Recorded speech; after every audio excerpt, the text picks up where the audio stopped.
What's up, everybody?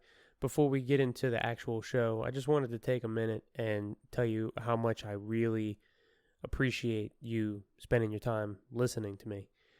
The show's gotten a lot more downloads in the last couple of months, and I'm hoping that that's going to continue as long as you're enjoying it. I'm enjoying putting all these episodes together. The only thing I'll promise you is I won't say anything on here that I haven't checked as thoroughly as I can. I'm not going to bullshit you, and I don't have any opinions that I wouldn't change if somebody came along and gave me enough information to change them. But again, thank you very much. I've opened up a Patreon account for the podcast, patreon.com/thebestidea. This next episode of Stop the Presses, number 10, will be the last one on this feed. Everything for that will go into the Patreon for people that want to support the podcast. If you do, great. If not, keep getting the best ideas on wherever you're downloading. All right, here we go.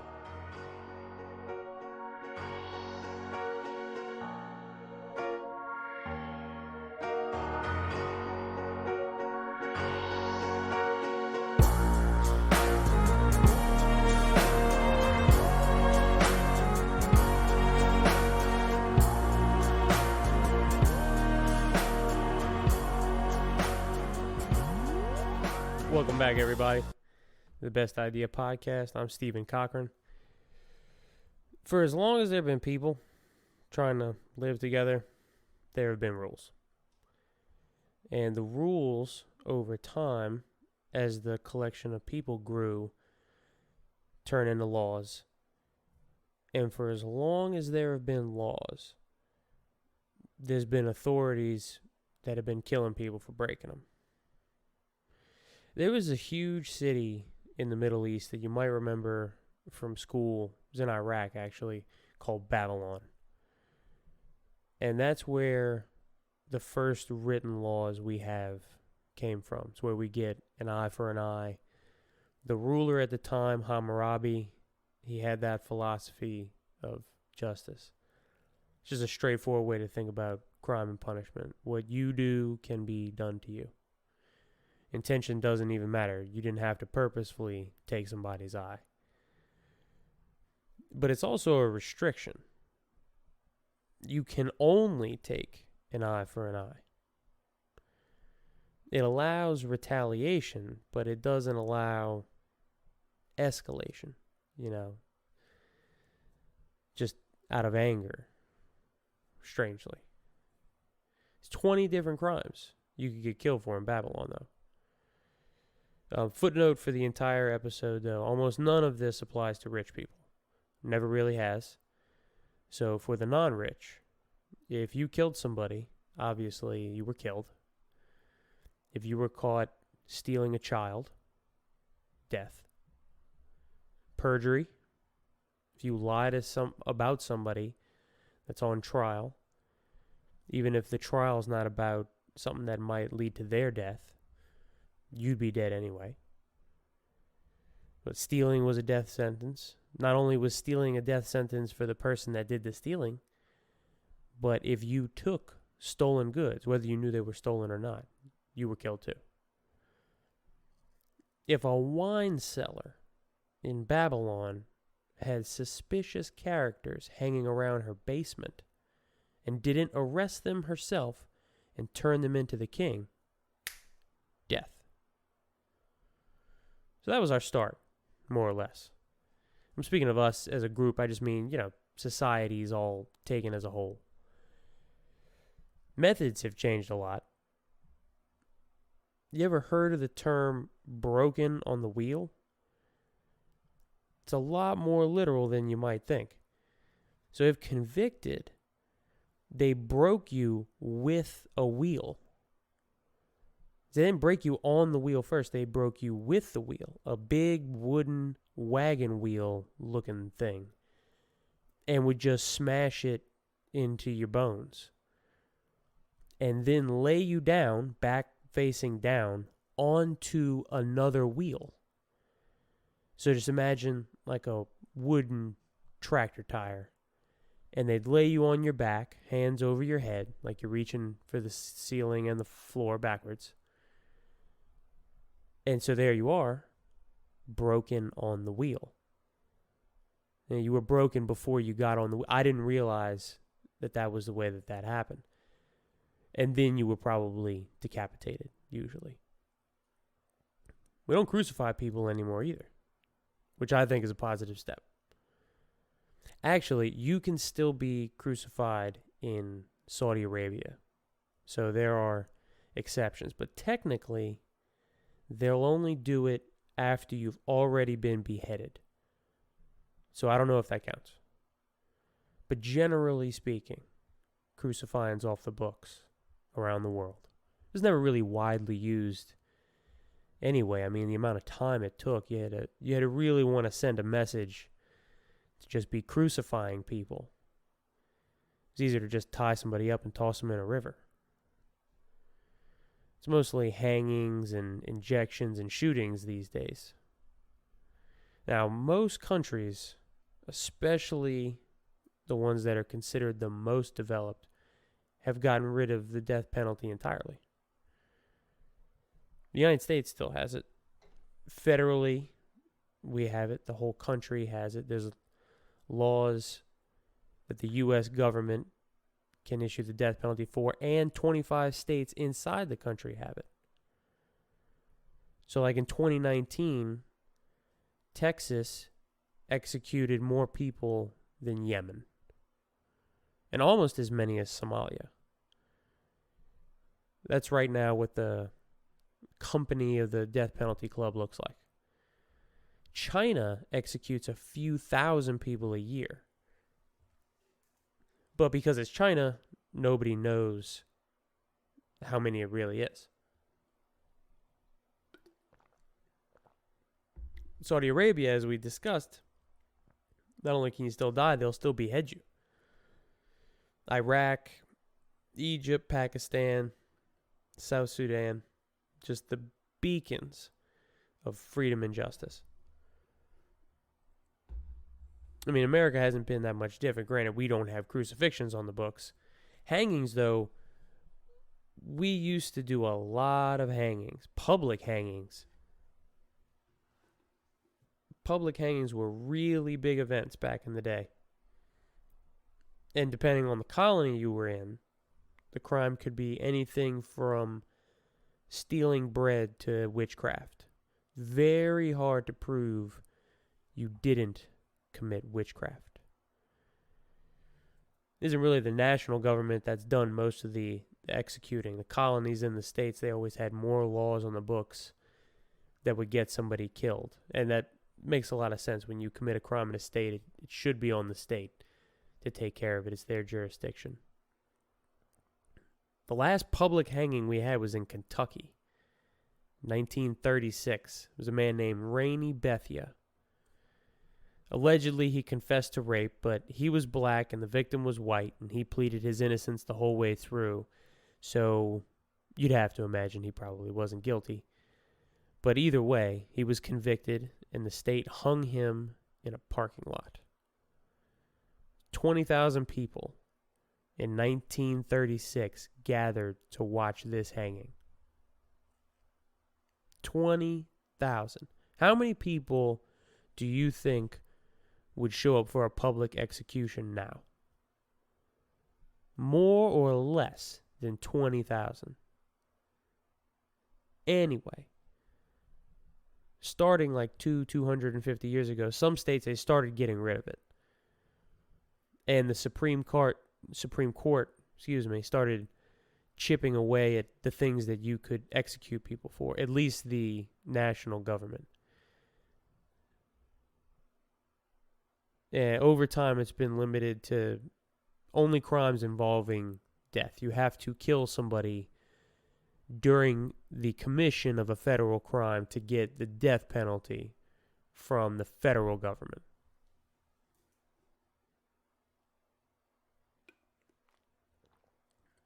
Or treason.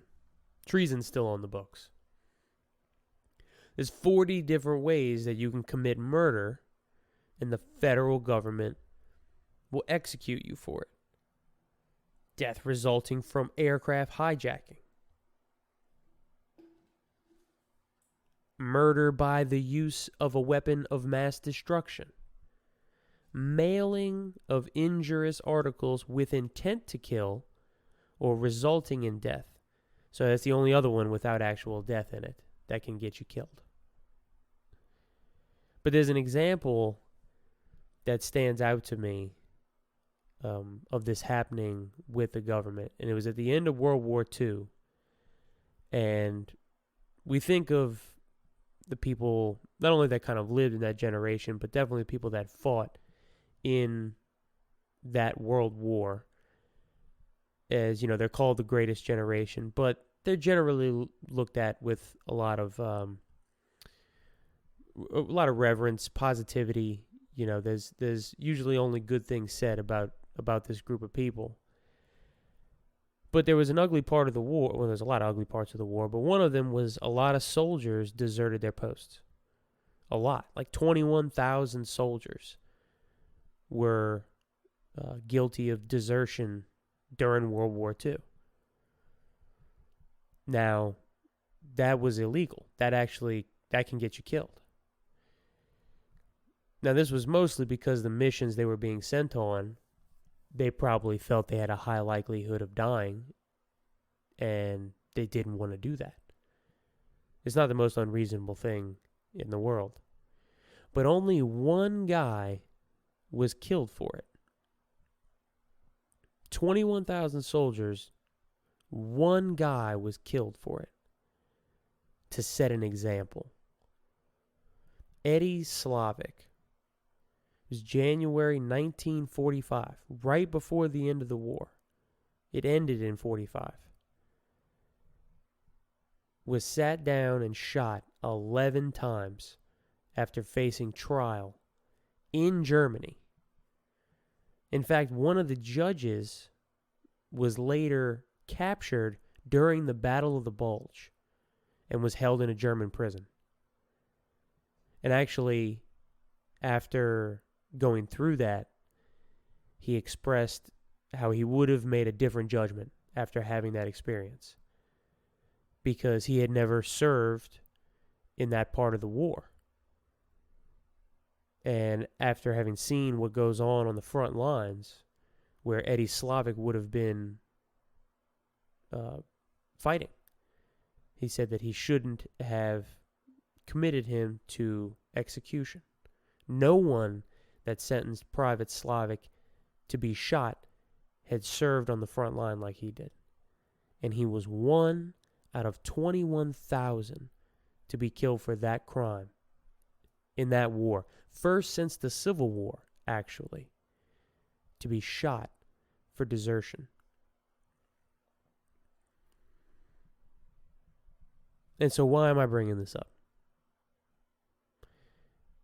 Well, the news right now is Nikolas Cruz, who committed the Parkland shooting. This kid had just turned 18, and initially the story was that he fell into this category of incels, this involuntary celibate club for guys that can't socialize, and they internalize bullying to their soul, and they get angry, and they murder people with guns. A lot of these school shootings over the last few years have been these type of people. They do Facebook videos, and it's their moment in the spotlight. But this guy, Cruz, seems to me to be worse than that. It took him a long time to plan this in advance, or to think about it in advance.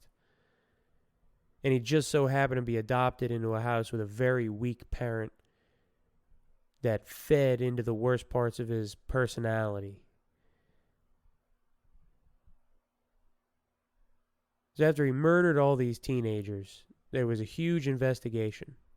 They had interviews with people that interacted with him the most regularly, and people that did so indirectly through his mom. So they interviewed a couple of bank tellers that she did business with, for example, that had overheard phone calls. with him just screaming at his mom. He used to threaten to kill her and her brother regularly. And it wasn't just these bank tellers. They interviewed friends, kids from school. Cruz had a brother. They talked to him. It's the same story all around, that he was just a bullying, threatening person. Yet, when he turned 18, she drove him to buy either an AK-47 or the AR-15 that he used later. I've seen both in reports, but either way, took him to buy a rifle. Actually, right after they bought it, this is from an interview with the store clerk, she called the store and told them not to actually give him the gun, because there's a waiting period, not to actually give him the gun if she wasn't with him, so that he would definitely be safe. And the store clerk told her that, he's 18, you bought the gun, he can come pick it up if he wants to, unless, he gave the mom an opportunity to say, unless you think he shouldn't have the gun, that he's unfit. He gave her that out. And she said, no, he's fine. And that she was just nervous because it was his first gun. Another student that went to school with Cruz said that he used to talk about no one liked the stuff that he liked, hunting and fishing, that people thought he was just weird and creepy. But then he would show this girl pictures of animals that he had killed for fun. I mean, he's one of those guys that introduces himself with the worst parts of him. Hi, I'm Nick. I'm the troublemaker around here, kind of thing. Lots of posting to his Facebook of him with bulletproof vests on, holding several knives and guns. And he put a video out of himself cutting his own arms on his Snapchat that got reported. So there were people from the local hospital that saw that interview. I mean, everything about this kid was wrong. He had Nazi symbols on his backpack with I hate niggers on his backpack, but they let him go. The people that interviewed him from the hospital to see if he should be detained let him go. His mom let him go. It's the gist of the entire investigation. A bully that liked to see people in pain and animals in pain, and a series of just weak and incompetent adults that didn't make moves. He liked to see the look on people's faces when he showed them graphic things or said extreme things.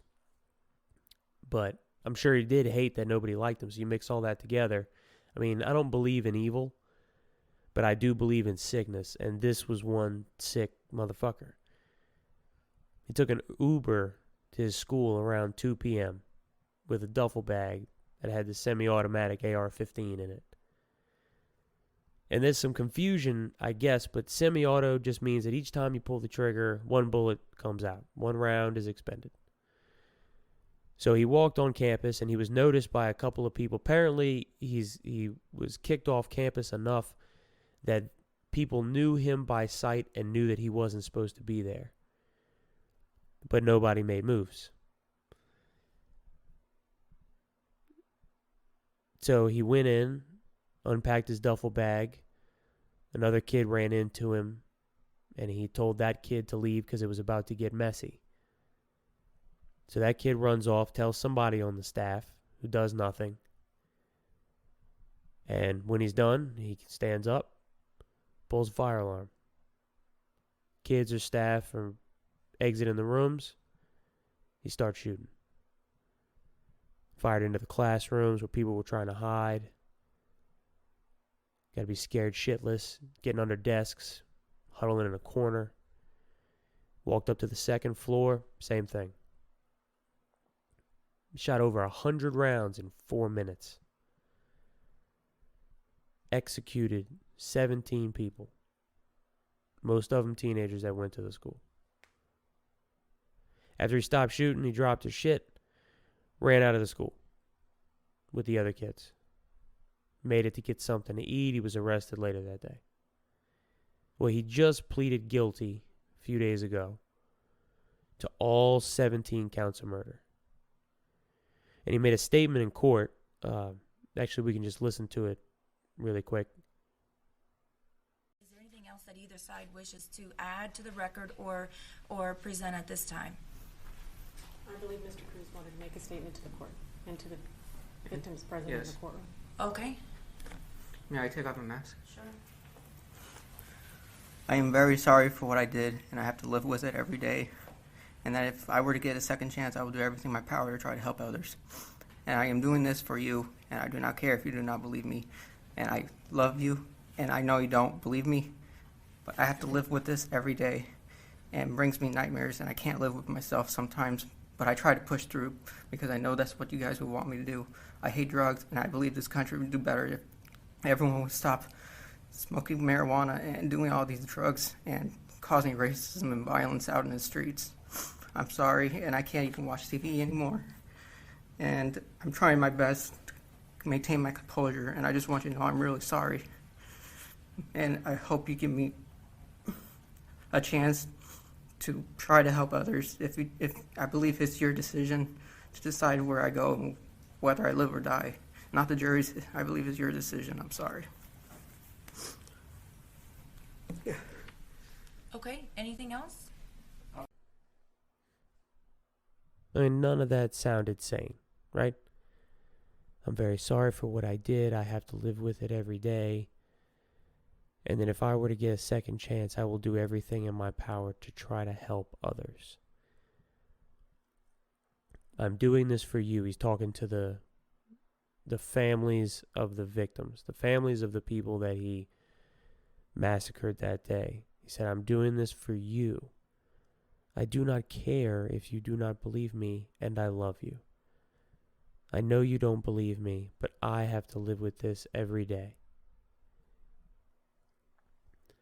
I hate drugs, and I believe this country would do better if everyone would stop smoking marijuana and doing all these drugs and causing racism and violence out in the streets.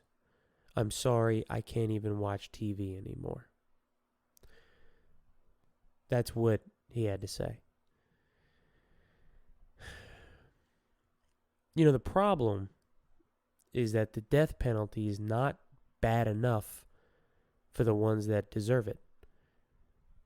And it's irreversible for those that don't. I mean, I think it's easy to see death as a form of mercy. We put animals out of their misery when we know that the remainder of their life will be overshadowed with pain and suffering. Euthanasia has the same idea behind it. People diagnosed with, terminal cancer that'll only know just tremendous physical pain before an inevitable death. You may see their request to end it all as merciful. We don't talk about the same with capital punishment, though.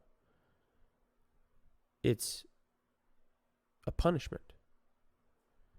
It doesn't seem logically consistent. I mean, outside of the true psychopaths that end up in prison, which I'm sure there are many, it's reasonable to think that many people that do horrible things would regret them more and more over time. A few decades can change a lot for a person. It wouldn't matter when the execution takes place. We're still cutting short their misery. If all they have to look forward to after committing a massacre like this is their day in court where they can sit and say almost anything that they want, knowing that it'll be covered on television, and they get their moment of fame, and then they don't have to deal with anything else.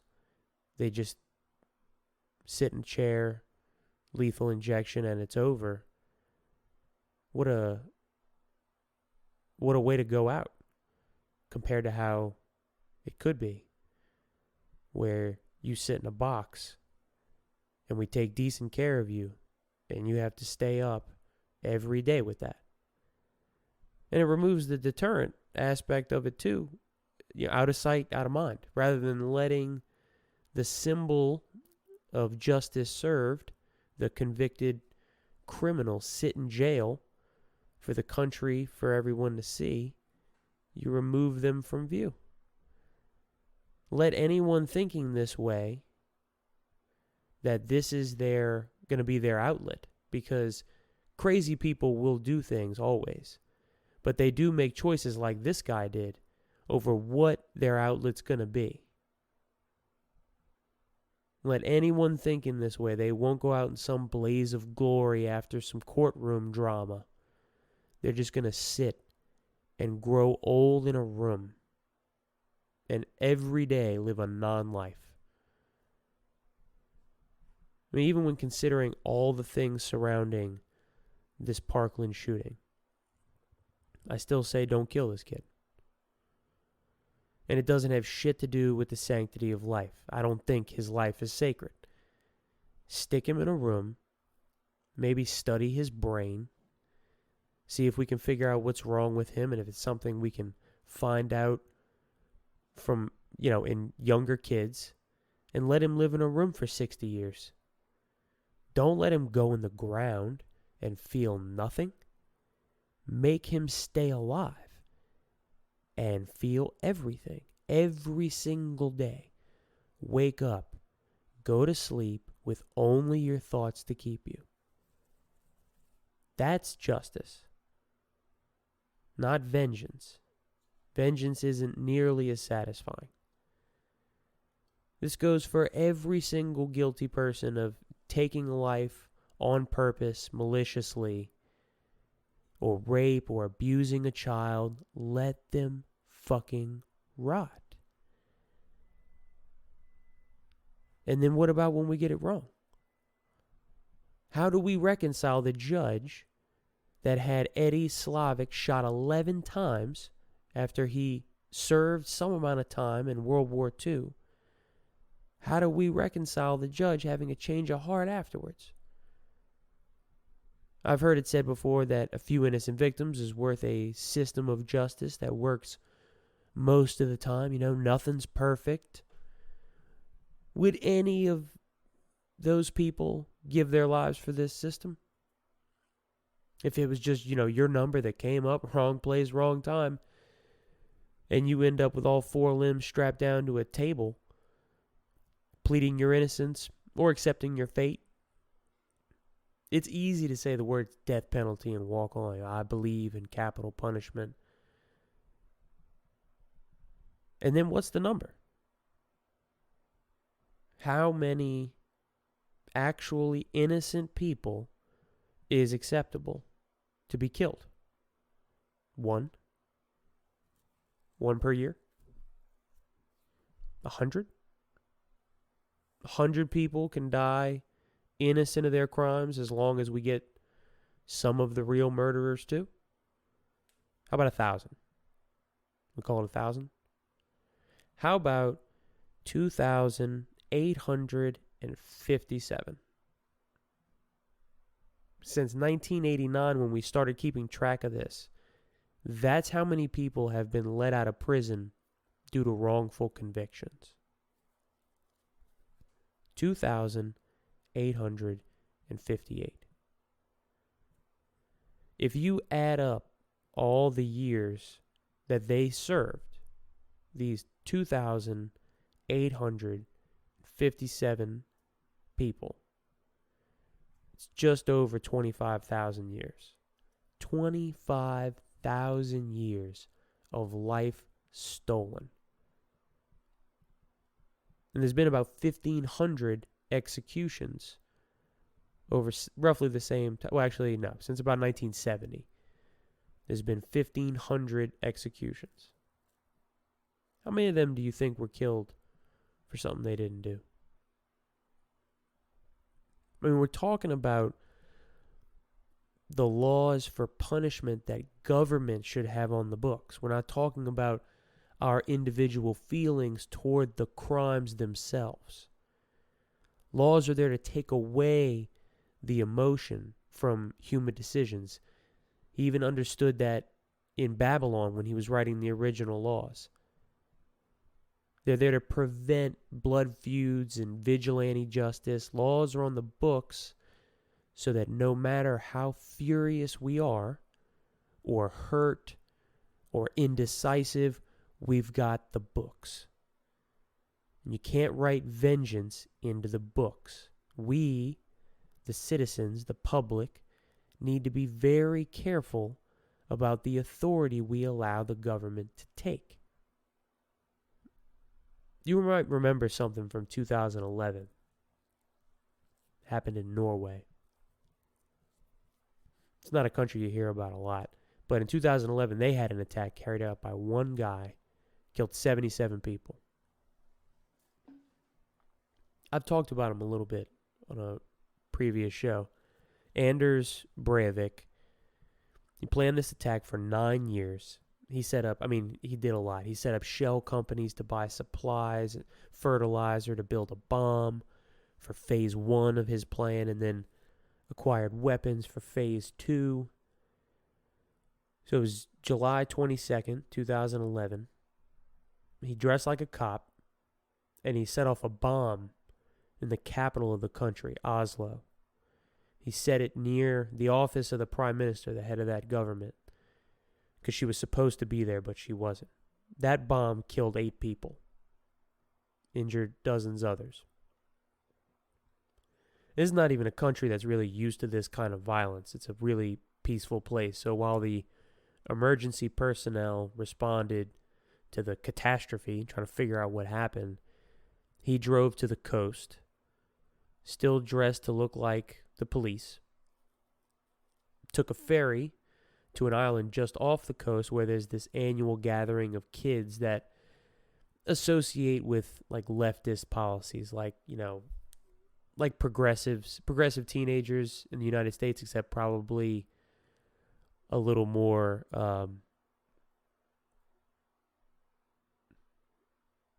realistic because they live in a more socialist country, so they kind of know what's possible.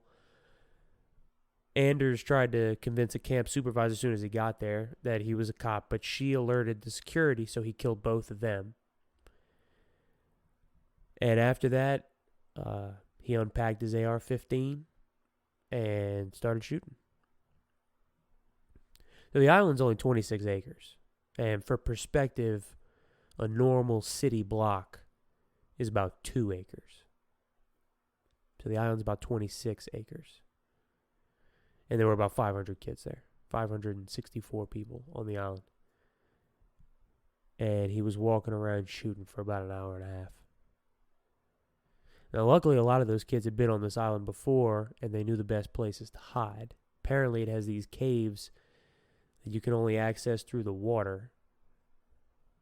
So many of them managed to hide in there. Some other ones hid in a building. They managed to deter him from coming in somehow. He shot through the door a few times. Nobody was hit inside that building. I guess just luck. 69 kids. A lot of them killed with headshots because some of the survivors talked about how he'd walk around and made sure the wounded were dead by shooting them again. And then later he surrendered to the police without resistance. 69 dead. 77 total. But 69 dead just on that little island.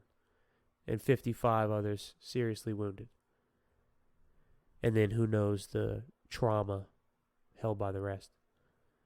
Fear, survivor's guilt, all that.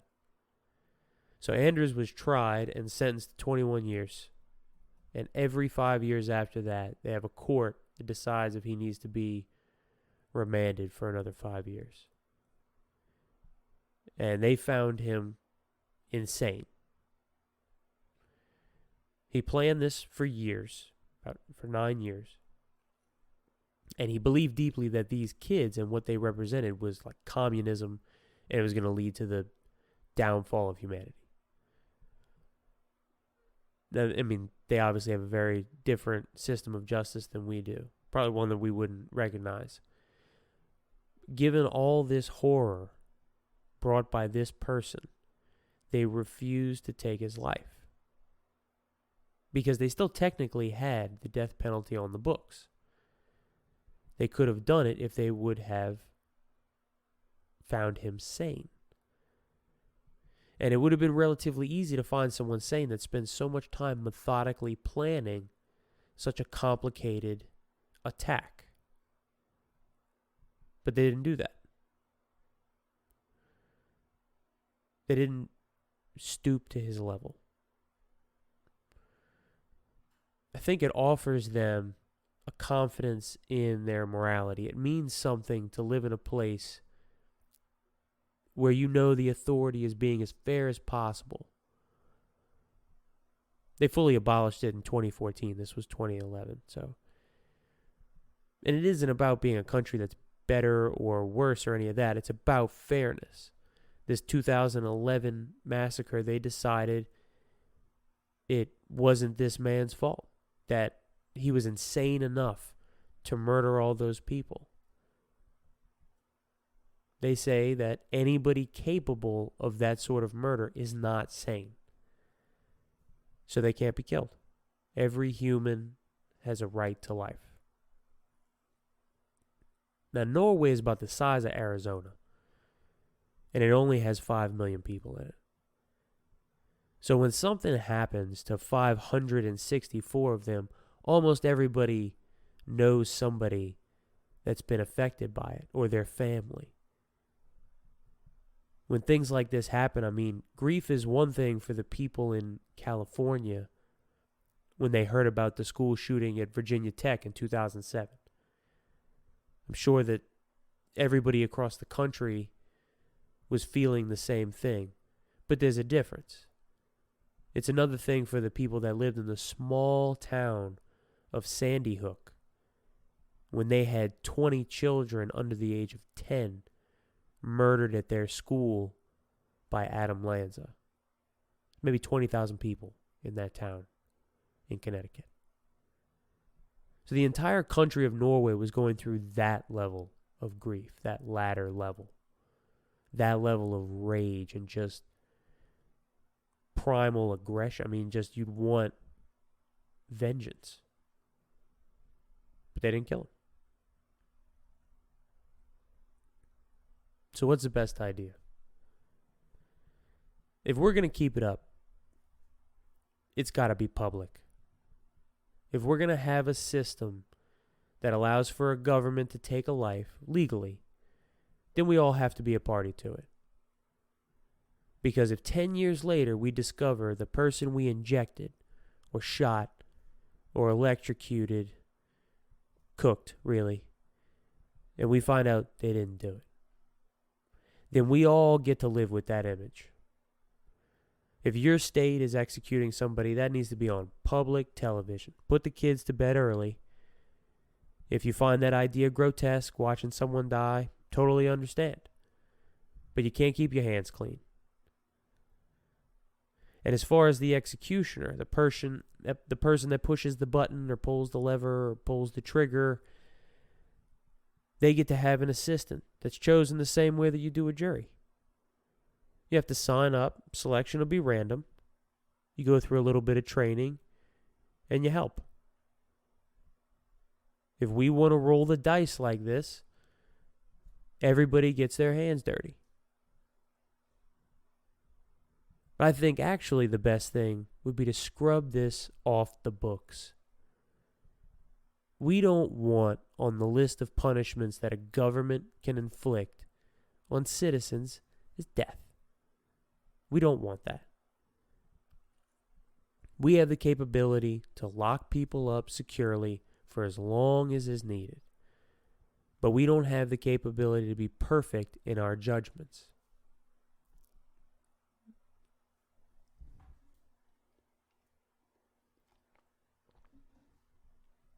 Is 25 states still have the death penalty. In case you were curious, Alabama, Arizona, Arkansas, California, Florida, Georgia, Idaho, Indiana, Kansas, Kentucky, Louisiana, Mississippi, Missouri, Montana, Nebraska, Nevada, North Carolina, Ohio, Oklahoma, Oregon, Pennsylvania, South Carolina, South Dakota, Tennessee, Texas, Utah, Wyoming. That's in alphabetical order. And if you leave us here thinking that execution is an appropriate sentence, I hear you. But I expect you to be advocating with the courage of your convictions that you take responsibility for that. If you don't walk away from this thinking that, if you think that execution should just be done away with, I hear you. But these are the topics that we have to consider when decision time comes around. And there's plenty of them, and we're going to take them all one at a time, over time. But never let anybody convince you that your voice and your vote don't matter. As always, send me your thoughts, questions, corrections at the Big Easy Podcast. The Big Easy Podcast. As always, send me your thoughts, questions, corrections, the Best Idea Podcast at Gmail. Please comment and follow the show. If you like the content of any episode, share it with people, see where they stand, start a conversation. I'm on Twitter and Instagram at The Best Idea. Visit the Patreon page. I appreciate you listening, and I'll see you next time.